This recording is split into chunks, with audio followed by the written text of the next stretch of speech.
Hello and welcome. My name is Lexi and here I like to talk about luxury beauty. Today we are going to be going through some new products.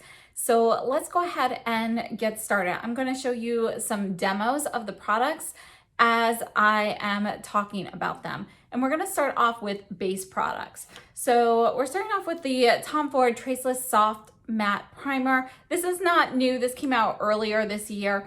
And it's an okay primer. It works well for me, but it's not anything special. It's not something I plan on repurchasing, but it is nice and I will use up the bottle. And then for the eye primer, I'm using the Viseart Seamless Eye Primer. This is my favorite. It's my go-to eye primer. It's a silicone-based primer, makes the lids very smooth, but it also helps promote longevity of the shadows. So I really love this primer. So I go ahead, I'm putting those both on with my fingers, and then we're moving into base products. And I decided to use the Chanel Light Beige. This is the new Water Fresh Complexion Touch. I have shade BR12, and I do have a video on this product already. It's a little bit deeper than I would like for all over my face. I actually prefer the Water Fresh tint for all over my face. But I have been enjoying this as a concealer. So I wanted to show you how it performs as a concealer with other makeup. So you can see me putting this on. First, I break the little pigments on the back of my hand and I'm using my finger to apply this. It's very smooth, very, lightweight, creamy. It does feel a little bit thicker than the Water Fresh tint. It does have 3 times the amount of pigment molecules. So it is going to be a little bit more viscous than the Water Fresh tint, but it goes on great under the eyes. And you can see that it really doesn't look makeup-y at all under the eyes. It's not, there's like no creasing or anything like that. You don't really see makeup there. So I think it really works well as a concealer if you're looking for something with light coverage. However, if you need to, disguise dark circles and things a little bit better, this is not going to be your ideal concealer. But if you're looking for something light and easy to use, this is a really nice way to use this product. For the base product today, for my foundation, I'm using the Charlotte Tilbury Beautiful Skin Foundation. I'm using shade 3 here, and this is relatively new for me. I did not pick this up when it first launched. I have really been enjoying this though. It is a little bit of a, it's not a thick consistency, but it's thicker than most of the foundations that have been coming out now are more serum-like. So it's gonna be a little bit thicker than that. It is more like a light cream. And it's very easy to sheer out and blend out. And you can see I'm actually using very little product to, cover my entire face. And for the brush, this is just the Kevyn Aucoin Slanted Foundation brush. It's very old. I'm not sure if it's still available, but it's a nice brush. So synthetic. And overall, I have to say, I do like this foundation. It's one that I would purchase again. The shade 3 is what I was shade matched to, and I think it's really good for this time of year. I don't really tan much, but there is a slight darkening of my skin, I think, during the summer months. This is about as dark as I'm gonna get. So during the winter, when I'm as pale as I possibly can be, I can see it's just a little bit too dark. So overall, though, I think it's a really great product. Now, moving on, we are using the Anna Sui Hydra Powder, and this is, or the water powder, and this is in shade 200, which is the lavender shade. This is a limited edition. It is still available on the Anna Sui website, but it has already sold out at Beautylish and Friends Beauty. This powder is really nice, and I do have a comparison of this with other powders in my big powder overview video. I'll leave that link below if you haven't caught that yet, but it's a great resource, so save it for when you are in the market for a powder. This is one of those powders that, it's technically a powder, but you can feel water in it. So when you spread it over your face, you're gonna have that cooling evaporative sensation on your skin. The lavender shade, obviously, is not super obvious or anything like that. It's pretty much translucent, but it does just kind of cool things down just a touch, which is something I really like to do with this particular Charlotte Tilbury foundation because I just find it, just a touch warmer than I would like. So I think this powder pairs very nicely with it, and you can see that it's really imperceptible on the skin. It's beautiful. And I just got this, but I am so happy to be using this during the summer months because it's just a little refreshing. So I really have been enjoying this. And I'm using this with the Chikuhodo T1 brush, which is a fantastic powder brush. It's undyed goat hair. So since this powder does have some hydration in it, I would definitely recommend going with something with either undyed goat hair or synthetic fibers, just so that you are not potentially, you know, introducing any excess moisture to any natural hair brushes. And next we are taking a look at the new RMS Redimension Hydra Powder Blushes. These are really awesome. So let me go ahead and show these to you real quickly. So we've got refillable packaging here. You can see it's gonna push out through here. And, you know, this is actually 75% PCR, post-consumer recycled plastic, and you can see it just pops out. You can buy the refill for, I believe it's $24 for the refill, and it's $30 for this. Now, RMS actually has a deal on their website that if you purchase one of these blushes, you can get a free powder brush. I think you might have to, that's actually what I did when I ordered this. This is French Rosé. But I think now you might have to sign up for text messages or something. But look at this sheen and the amount of color here. It's a really lightweight, kind of like a gel powder consistency. Let me show you the other shade and the powder brush. So this is the powder brush it came with. And actually, you know, it's a synthetic powder brush. It seems nice. My daughters, as soon as they saw it, they wanted the brush. So I decided I'd go ahead and let them have it. I ended up placing 2 orders, so I got 2 brushes. So I won't actually be using it, but you know, it's an okay synthetic brush. It's not something that I would go and purchase myself. However, to get this free, I would definitely jump on that, you know, because I like to take brushes like that for like traveling and so forth as well. This one here is called Maiden's Blush, and it's described as a cinnamon. And look at that. You can see there are kind of like some shifts of like a pink shade in here. So it's not straight up brown. It's kind of cinnamon with a little bit of plum and a little bit of pink in there. And the French Rosé is going to be more of your neutral pink with a little bit of a cooler shimmer to it. Now, both or all of the blushes in this line are going to be shimmery.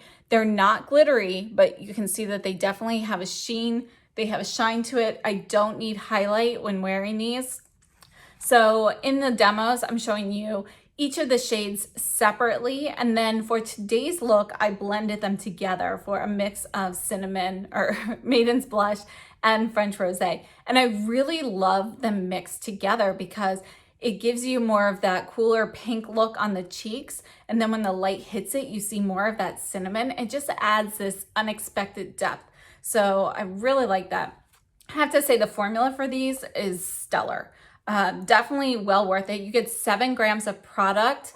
And again, I really like how they're refillable. These are made in Italy, and it's actually a sugar-derived wet powder technology. So it's going to combine a creamy texture with a long-lasting 3D finish. That's according to RMS. And it is considered a light as air gel that blends and builds color. And you can see in each of these demos, the first swipe, you're not picking up a lot of color, but then when you go back in, you can really pile that on.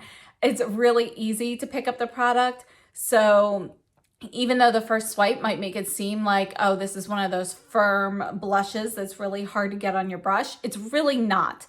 It just, you know, it's just incredibly buildable. So it's a really fantastic formula. I love the way this gel texture kind of feels on the skin and how it performs. It's weightless on the skin once you apply it. And I think the sheen on here is perfect for summer. And I love being able to skip a step of highlight if I want to as well. I have worn these paired with highlighter as well. So, you know, you don't need to skip it, but I think it's also a beautiful look without it as well. Moving on, we are taking a look at the new Guerlain Ombrage eyeshadow palettes. I actually picked up 3 of these. I'm using 2 of them here today, and I am in the process of working on a big review of these, and you know, it's taking a little bit of time, but The Guerlain website is where I purchased these from, and they are no longer available right now. Basically, what happened is they released these shadows as sort of a preview event for the weekend, and then they removed them. So they will come back.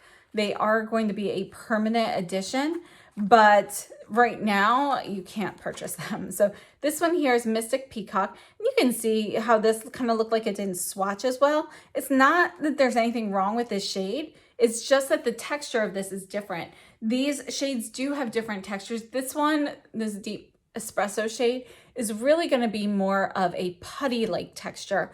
And so it's one that really goes on well with your fingers or like a dense, like domed brush. This one here is Royal Jungle.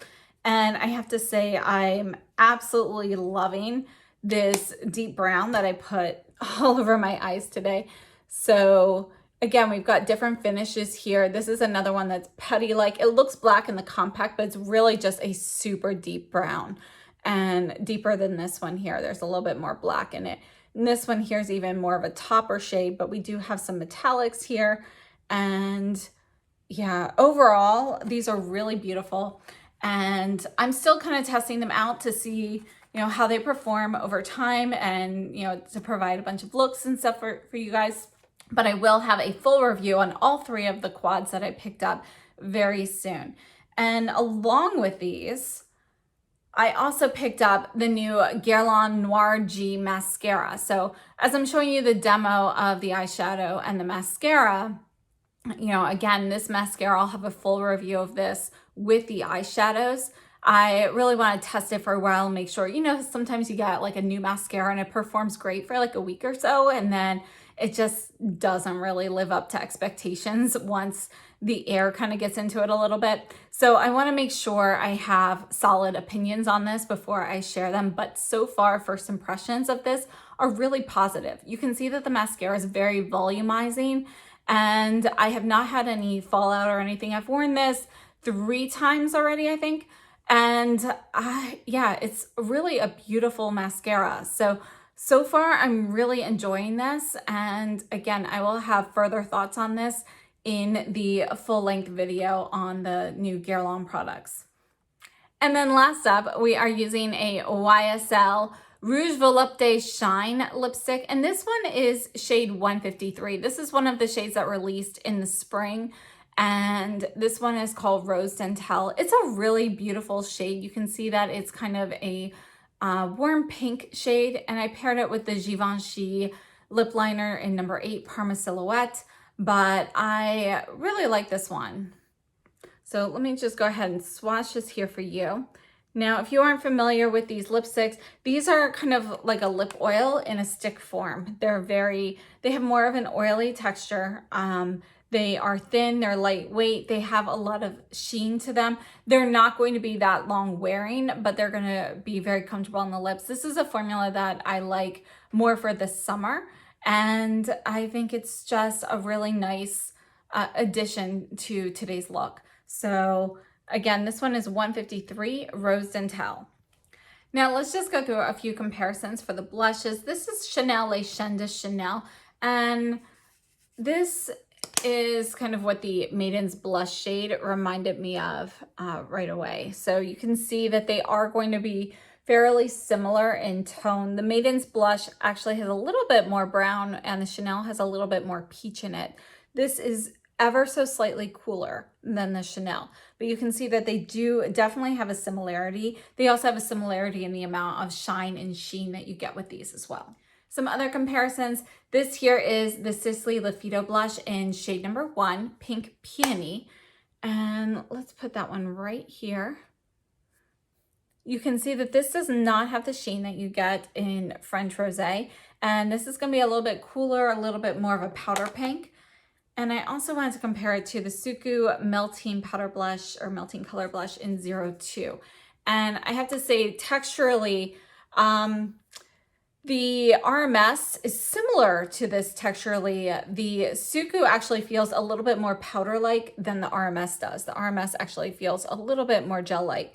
You can see that the RMS is going to be a little bit brighter, has more of that sheen. It's also going to be a little bit cooler in tone. And then I also wanted to take a look at the Suku Melting Blush in 04 with Maiden's Blush here. So we're going to squeeze that right here. You can see that that is going to be a lot lighter, but that is those are my closest matches. Now, as for the Guerlain Ombrage shadows, I will be comparing them in the video. There will be plenty of comparisons. So please let me know if there are any in particular you would like to see. Again, this is the third quad that I picked up, Imperial Moon. Look at that. I'm really excited for that one. That's the only one I haven't tried on yet. I've done several looks with the other two already. And yeah, overall, I have to say I'm happy with the formulas. So I hope this video was helpful. And again, I have my thoughts kind of interspersed throughout the whole video. I'm definitely tempted to get more of these RMS blushes. And again, the Guerlain eyeshadows and the mascara, I'll have further thoughts on that in my full review coming soon. So thank you so much for tuning in, and I hope you have a wonderful day, and I'll see you very soon.